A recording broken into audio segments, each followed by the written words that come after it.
Saya banyak guna 3D printer dalam video-video berani buat. Penekan start, saya gunakan 3D printer. Saya buat water generator, guna 3D printer juga. Saya buat kincir angin, guna 3D printer. Trailer e-scooter pun saya guna 3D printer. Bila ramai orang tengok saya boleh buat ataupun cipta macam-macam dalam video berani buat, biasanya akan ada yang terfikir, aku pun ada idea juga. Maka ramailah PM, bang boleh 3D print barang saya ni tak? Harga berapa? Bila tanya soalan ni dekat saya akan jawab yang saya tak buat servis 3D printing. Kalau nak servis ni boleh pergi ke Shopee 3dexpress.my. Buka app Shopee, message dorang, bagi tahu nak print apa, guna material apa. Kalau barang tu saiz macam edge bending tool yang saya buat ni, maybe harga tu dalam RM30 hingga ke RM60.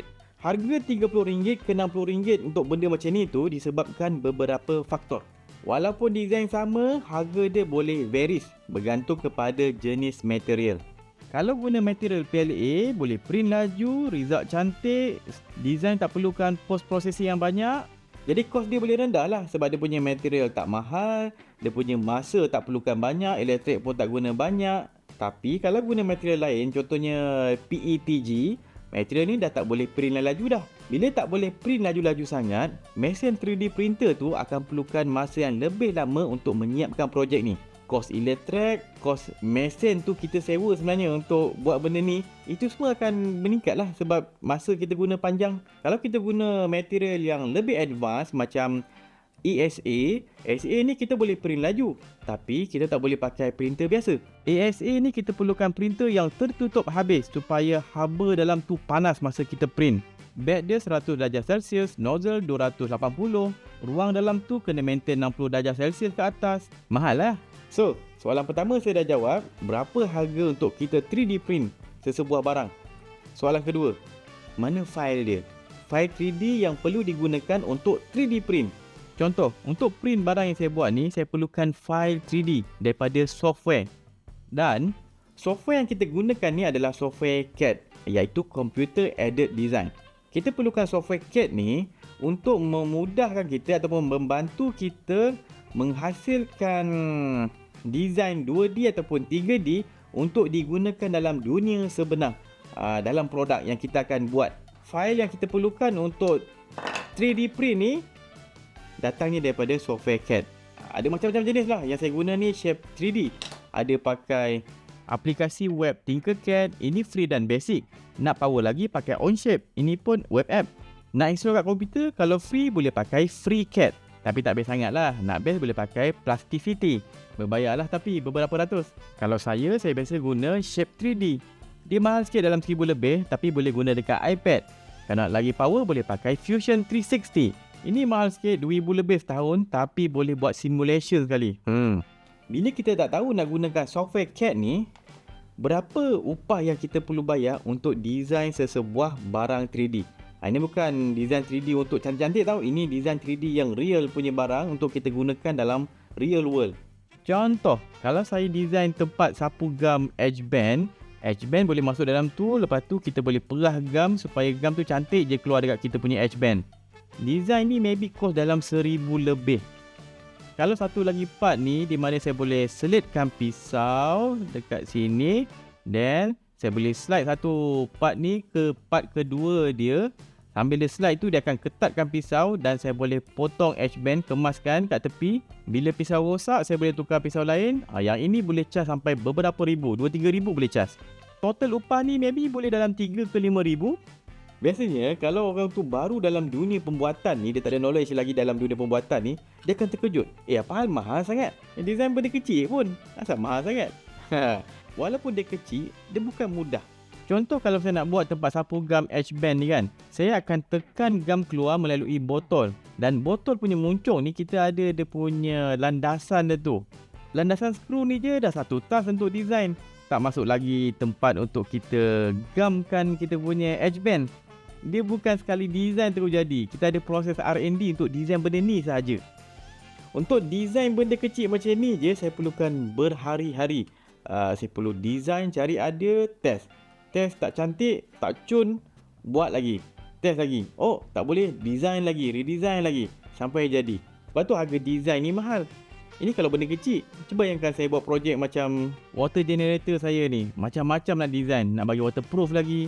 Contoh nak design trailer untuk e-scooter saya ni. Ada macam-macam komponen. Contoh dekat depan ni saja dia punya hitch system. To exist punya hitch system. Ada macam-macam part saya kena fikirkan. Daripada bearing, dia punya shaft, dia punya mounting, macam mana dia nak dakap ataupun peluk dengan secure kita punya trailer tu. Nak pastikan dia boleh handle load untuk exist dengan vertical punya beban. Kat belakang tayar ni pula saya kena design dia punya shock absorber system. Bila trailer ni bergerak, saya kena pastikan absorber tu berfungsi dengan baik supaya shock absorber tu boleh optimum bekerja mengurangkan hentakan. Ni design sistem vertical kincir angin saya ni. Ada macam-macam part. Kita bukan design untuk bagi dia berpusing gitu je. Nak design dia punya cap, mounting system, nak pastikan dia boleh tahan kalau angin kuat. Bila hujan, air tak masuk dalam kita punya sistem. Part elektronik nak guna apa, nak susun macam mana kat dalam tu. Ini confirm berminggu pening kepala. Design-design macam ni, kalau kita upah orang, dia boleh pergi dalam RM20,000 hingga ke RM50,000 untuk hasilkan design macam ni. CAD. Ingat, bukan design semata-mata design yang ada function yang kita boleh apply dalam real world. Sebab tu dalam video saya banyak share macam mana proses saya design sesebuah projek tu. Macam mana saya dapatkan idea, saya explore idea tu, saya kenal pasti masalah, saya cuba atasi masalah tu. Proses-proses design tu semua saya explain dalam video-video saya. Sebab saya nak orang belajar. Sebab skill macam ni memang betul mahal. Mungkin ada yang rasa macam nak komen, Ya je dia sembang pasal harga ni. Siapa nak beli kan harga service macam tu? Saya bagi contoh.